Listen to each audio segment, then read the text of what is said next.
El projecte naix d'una necessitat que havíem detectat al laboratori, que no teníem la tecnologia per a desenvolupar-la, i per això vam contactar amb l'Institut de l'Ebre per a fer aquesta sinergia entre l'àmbit biomèdic i l'àmbit de FP a nivell tecnològic per a poder acabar desenvolupant aquesta solució.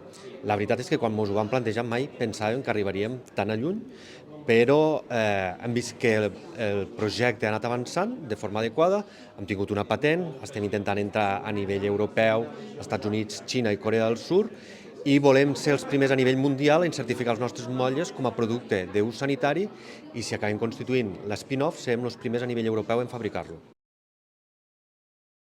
Són uns motlles de silicona que al mercat ja existeixen, tenen un preu elevat perquè el seu preu mig és entre 700 i 1.000 dòlars, i nosaltres els podem fabricar per la meitat de preu. Són uns motlles que serveixen per a fer matrius multiteixit, que el que permet és estudiar moltes biòpsies de pacients en un sol bloc de parafina, la qual cosa permet estandarditzar el procés de tinció i reduir costos a l'hora de tot el processament de mostres dintre del laboratori. Patentat ja està. Han patentat el procés de fabricació a nivell espanyol i volem patentar als altres països que he comentat, però el que volem és ser els primers a certificar-ho com un producte d'ús clínic per a incloure-ho dins del procés assistencial d'anatomia patològica. Clar, aquí no hi ha mercat, no tenim competidors, però ho estem testejant en diferents hospitals, en diferents professionals sanitaris, i els sembla una proposta molt interessant perquè de moment els controls de qualitat se fan d'una manera més artesanal. Però a més, altres avantatges que tenim respecte als nostres competidors és que nosaltres podem adaptar-nos a la demanda dels nostres clients. És a dir, els nostres competidors tenen 5, 6, 7 motlles predeterminats, amb un disseny predeterminat, nosaltres podem fer-los totalment personalitzats, ja sigui per a recerca o inclús per a la part assistencial. I no per a la recerca clàssica que es fa a nivell de teixit, sinó, com comentaven elles abans, d'altres tècniques genètiques que combina teixits amb expressió gènica, que és l'especial transcriptòmics. I per a aquest tipus de tècniques genètiques no existeix una solució comercial adaptada tampoc a les seues necessitats. O sigui, nosaltres pensàvem que ni ens donarien la patent, ni que aconseguiríem ajuts competitius, ni que tindria l'envergadura que tindria això. I resulta que sí, que no estava protegit, que ho hem protegit nosaltres els primers i que estem entrant fort. Però hasta este valle de la muerte, el feedback dels clients o dels potencials clients és molt bo. Però falta que sigui prou sostenible. Creiem que sí. I si entrem a nivell assistencial, durant els primers anys ens podem menjar al mercat perquè no hi haurà competència, perquè no hi haurà ningú que el pugui certificar encara com a producte d'ús sanitari, ni que tingui la patent ni la forma de fer-ho nosaltres. Però falta que pugui entrar dins del mercat i que acabi agradant o que et diguen, mira, jo prefereixo fer-ho manualment i artesanalment com ho estic fent ara.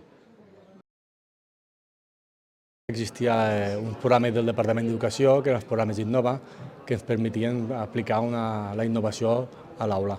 A partir d'aquí vam començar a treballar en aquest tipus de projectes. Són projectes que funcionen molt bé perquè ens permeten treballar en un projecte real, connectar les empreses i institucions de la zona i al final fer una transferència de coneixement a les aules.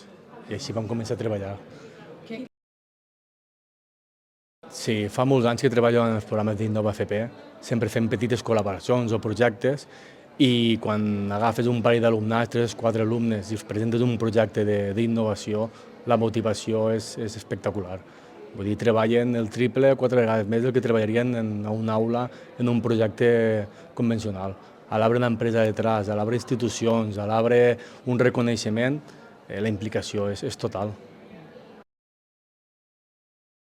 És un cas d'èxit, és un cas d'èxit del territori, és un cas d'èxit de la formació professional amb col·laboració, en aquest cas amb altres organitzacions.